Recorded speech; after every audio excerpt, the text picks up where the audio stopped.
Nagbabala ang Department of Health sa pagtaas ng bilang ng nagkakadengge lalo ngayong malapit na ang pasukan. Nagpapatrol, Abner Mercado.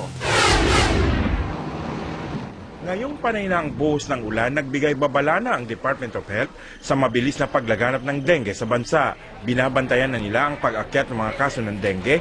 Umabot na kasi sa 188 ang namatay sa dengue ngayong taon. Magpapakalat kami ng maraming OV trap para na sa ganun ay maiwasan natin at mapatay natin yung mga itlog at kitikite. Idineklara naman kamakailan ang dengue outbreak sa Zamboanga City, 774 ang kaso ng dengue sa lungsod. Naigting na rin ang kampanya kontra dengue doon. Magpapadala ang DOH ng team sa Zamboanga City para makatulong. Meron silang malawakang sabay-sabay na search and destroy na gagawin. Sa tala ng DOH, umabot na sa mahigit 22,000 kaso ng dengue ang naitala sa bansa sa nakalipas na 4 na buwan. Paalala ng DOH, walang ibang mainam na paraan para iwasan ang dengue kundi ang pagiging malinis sa paligid. At dahil malapit nang magbukas ang klase, ito rin ang paalala ng DOH sa mga paaralan para matiyak na wala nang maaring pamahayan ang lamok na nagdadala ng dengue. Abner Mercado, Patrol ng Pilipino. Sa Tagum City, patay ang piloto ng isang pribadong eroplano matapos bumagsak habang nagsasagawa ng aerial spray sa plantasyon ng saging. Ayon sa testigong si Avelino Escabosa, pumalya sa himpapawid ang eroplano ng pilotong si Steve Pacaldo bago ito bumagsak sa barangay La Filipina, Tagum City. Hindi agad natulungan ng mga residente ang piloto sa takot na sumabog ang eroplano.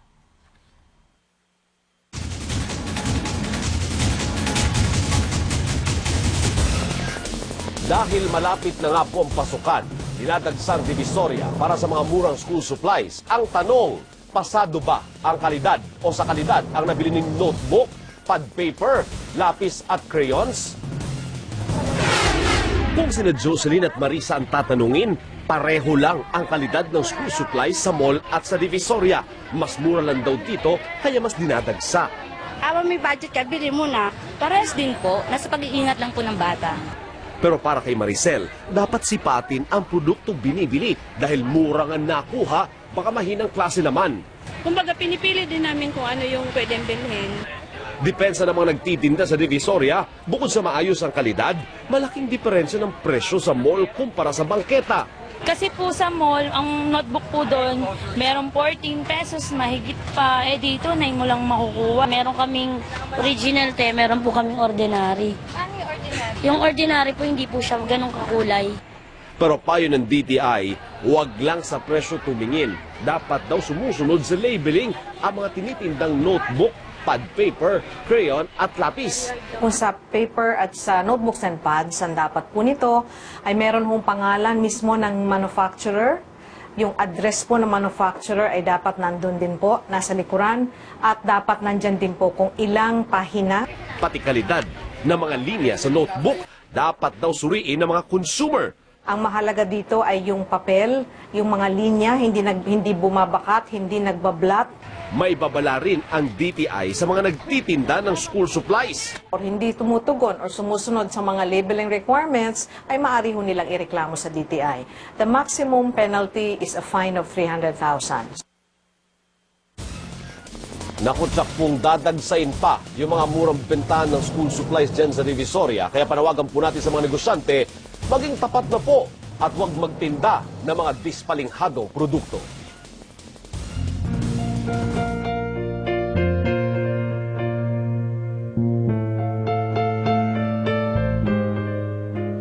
Nakahanap ng kakaibang paraan ang ilang ina para makipag-bonding sa kanilang mga anak. Nagpapatrol, Gretchen Malalad. Miyembro ng Karate National Team si May Soriano at nanalo na ng ilang medalya sa international competitions. Pero ngayon, hindi siya ang sasabak sa kompetisyon, kundi ang kanyang 9 taong gulang na anak na si Maymay. Hindi naman siya binigo ni Maymay na nakapag-uwi ng gold medal. Alay ni Maymay sa ina ang tagumpay. Para kay mami itong medal to. Abot langit naman ang tuwa ni May sa Mother's Day gift sa kanya ng anak. Walang katumbas yung katuwan. Parang ako yung nagkakarate ngayon, meron na rin na yung anak ko na rin na nakasunod sa yapa ko. Fighting naman ang nakahiligan sport ni Nina Tadura na isang media practitioner. Ayon kay Nina, suportado siya rito ng kanyang pamilya. Lalo't bukod sa hobby, kailangan niya rin ito bilang proteksyon sa sarili. Ma-empower ka na kapag ka pumuputo ka kasi andun yung andun yung confident mo sa sarili. Ilan lamang sina Mami Nina at May sa mga inang may kakaibang hiling. Pero naiba man sa typical na ina, nagagamit pa rin nila ang pambihirang libangan para makipag-bonding sa kanilang mga anak. Gretchen Balalan, Patrol ng Pilipino. Kapag natikman mo raw itong lechon bisnok, mukhang talaga masarap. Hanap-hanapin mo raw itong tiyak. Angat talaga sa iba, ang pagkaing Pinoy. Di ba mga kapamilya? Kaya sa mga nagpadala ng kanilang mga komento, maraming salamat po.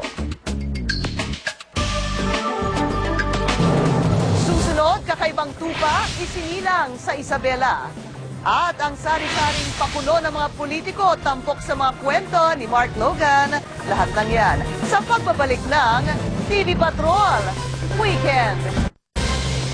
Sa San Guillermo, Isabela, isang kakaibang tupa ang isinilang. Hati ang puso nito, pati na ang dila. Ayon sa veterinarian na si Lourdes Miguel, posibleng nagkaproblema sa development ng tupa habang nasa sinapupunan ng ina nito. Dahil sa diferensya, pumanaw na kahapon ang tupa.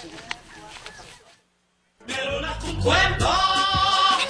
Halina't pakinggan ninyo ako! Yun ang anak ng tupa, partner. Papalapit na ang political season. Aba, kanya-kanya na rin pakulo yung mga politiko, ha? Ang mga diskarte at paramdam nila sa mga kwento ni Mark Logan. Hindi pa man naging maaga ata ang paramdam at puro pagbati ang iyon ang makikita. At matapos ang multibilyong kampanya, tila nakaahon agad sa dagat ng basura. Ngayon, mas sosyal ang kamada. Trabaho naman daw galing sa sapa. At pati pagbibinata, sila ay umaayuda. Sa bawat aray nila, may boto na siya. At dahil pogi ang apelyido niya, libreng gupit kahit kalbo ka pa. Kanya-kanya na ring pa-epek, mga party list sa Comelec. Marami na ang na-reject, pero marami pa ring nangungulit. Tulad ng party list na, alak pa. O alak lang katapat, Pilipinas aangat. Mga lola asim may party list din at mahal at mura. May balak din, kaliwat kanan endorsement ni Mahal. Pati sa karinderya, may libreng kiss ka pa. At Lilia Kuntapay, pambato rin ang party list. Ang partido, Plants and Zombies. Mahigpit na katapat ng buhay party list. May mga politiko na rin sa produkto. Si James Yap ba tatakbo? Nasa hopya siya, oh. Itong isa naman, nasa panty liners kaya. At dahil pa rin sa Avengers, posibleng ganitong commercial series ang ikakasa nitong si Cheese. At kung ang paglipad-lipad na ganito ang naghatid sa kanya sa Senado, kaya din daw gawin ito ni Alma Moreno. Ang hindi lang kayang gawin ni Alma ang magbukas ng delata nang walang abrelata at gumawa ng fruit shake na walang blender. Mark Logan, Patrol ng Pilipino.